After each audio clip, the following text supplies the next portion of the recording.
The One Piece! Live adaptation is considered to be the best anime live adaptation of all time. A live action adaptation of One Piece was never supposed to work. What? Curse you, Sanji! Curse you! And your charm, your chiseled jawline, your ocean eyes. So how did it actually happen? How did Netflix find the cast? Why did Ichiro Oda finally approve it? And what really went on behind the scenes to bring the Straw Hats to life? Because this isn't just another anime adaptation. This is one that somehow broke the curse. Because before One Piece, anime live action adaptations didn't exactly have the best reputation. In fact, for years, fans expected them to fail. And honestly, they had a good reason to. Think I'm some dog light?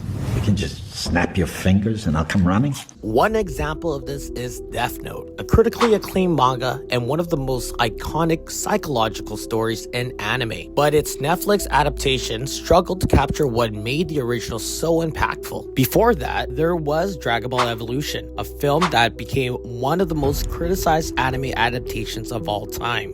Only knows my finest work that almost won me an Oscar, which was Dragon Ball Evolution. And even years later, the pattern didn't really change. So by the time Netflix announced One Piece, most people expected it to follow the same path. So by the time Netflix announced they were adapting One Piece, most people expected it to fail.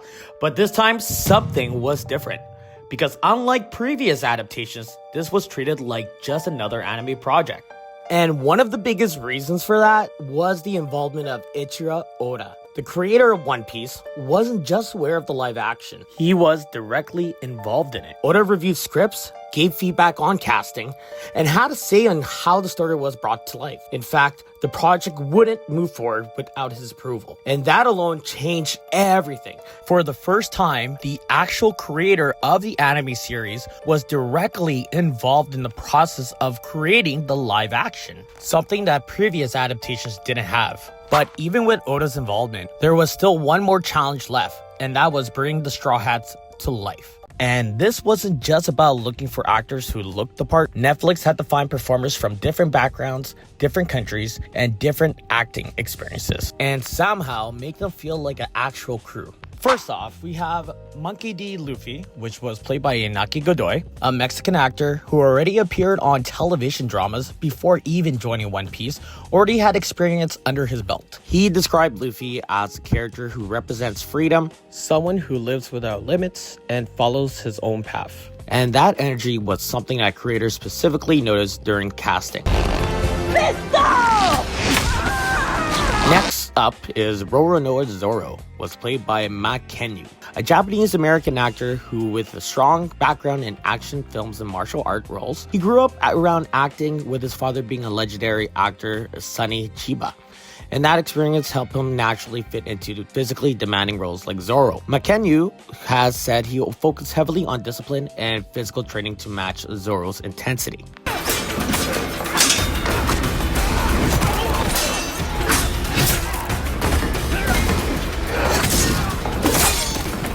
Emily Rudd was cast as Nami, an American actress with experience across television and film. Nami is a character defined by both intelligence and emotional depth, something Rudd has said she connected with deeply when preparing for this role.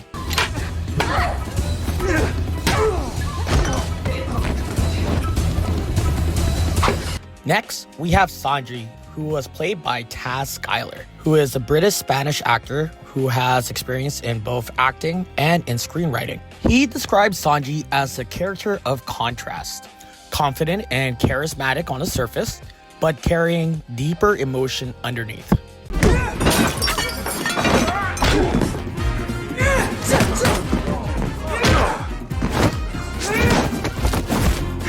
Usopp was portrayed by Romero Gibson, an American actor who already had experience in television before even joining One Piece.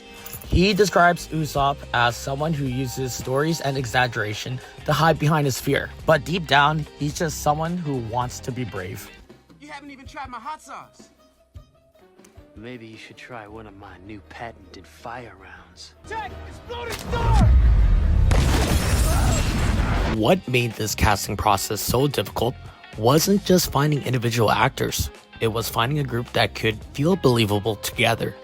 Because the Straw Hats aren't just a crew, they're a found family. And for the first time, that dynamic translated onto the screen. But casting alone wasn't enough. They still had to bring the world of One Piece to life. Brought to you by Saku. Real artists, original art. Go to www.sakuart.com. But even with the perfect cast, there was still one massive challenge left: bringing the world of One Piece into live action.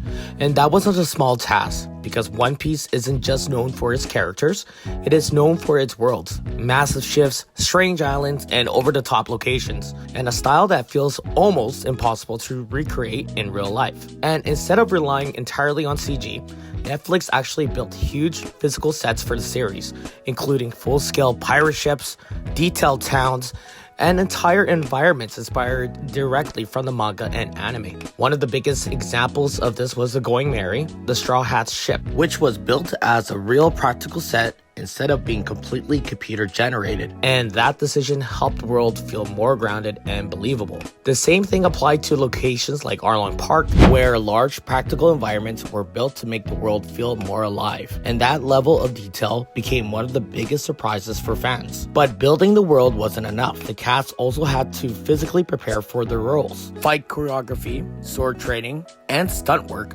all became major part of the production. And maybe the hardest part of all was finding the balance between anime and realism. Because One Piece is naturally exaggerated, but the live action still needed to feel believable. And somehow, instead of feeling awkward or artificial, the world actually felt alive. But even after all that effort, fans still weren't fully convinced. Not until the trailers finally released. How do you say great in Japanese? Psycho! One Piece Psycho! Yeah! But even after all the effort, fans still weren't fully convinced. Failed anime adaptations had already damaged people's expectations. And when the first trailers for One Piece finally released, a lot of people were expecting the worst. Some fans were worried about the series would feel too artificial. Others thought the world of One Piece simply couldn't work in live action. And honestly, after everything that happened with previous adaptations, that reaction made sense. But then, people actually started watching the trailers, the cast felt believable, the world looked real, and for the first time, a live-action anime adaptation actually seemed to understand the source material. Slowly, the conversation around the series started changing. Skepticism turned into curiosity, and the curiosity slowly turned into excitement. And once the show finally released, the reaction was even bigger than expected. Fans praised the chemistry of the Straw Hats, the practical sets, the balance between humor and emotion, and most importantly, the respect shown toward the original story. For a lot of fans, this wasn't just a surprisingly good adaptation. It felt like proof that the anime live action could actually work. And that's what made One Piece different. It didn't just survive the live action curse, it changed people's expectations completely. So what changed with One Piece? Why did this adaptation succeed when so many others failed? It wasn't just the budget, it wasn't just the cast, and it wasn't just the production. It was direction. From the beginning, Eiichiro Oda stayed involved in shaping the series, making sure the core of One Piece wasn't lost in translation. And instead of trying to rebuild the story, the creators focused on translating what already made it work. Because most adaptations either try to copy everything exactly or change it beyond recognition. But this one did neither. It chose what to keep and what to let go. And that balance is what made it work. The Straw Hats didn't feel like actors playing roles. They felt like a crew that actually belonged together. The world didn't feel like a fantasy set. It felt grounded enough to believe in. And suddenly, the story wasn't just about pirates or treasure anymore. It was about something simpler, people chasing a dream, and refusing to let it go. And maybe that's the real reason it connected. Not because it was bigger or louder or more expensive, and because it understood what it was in the first place. And that's how One Piece changed anime live action forever. Not by reinventing it, but by proving that understanding the story is enough.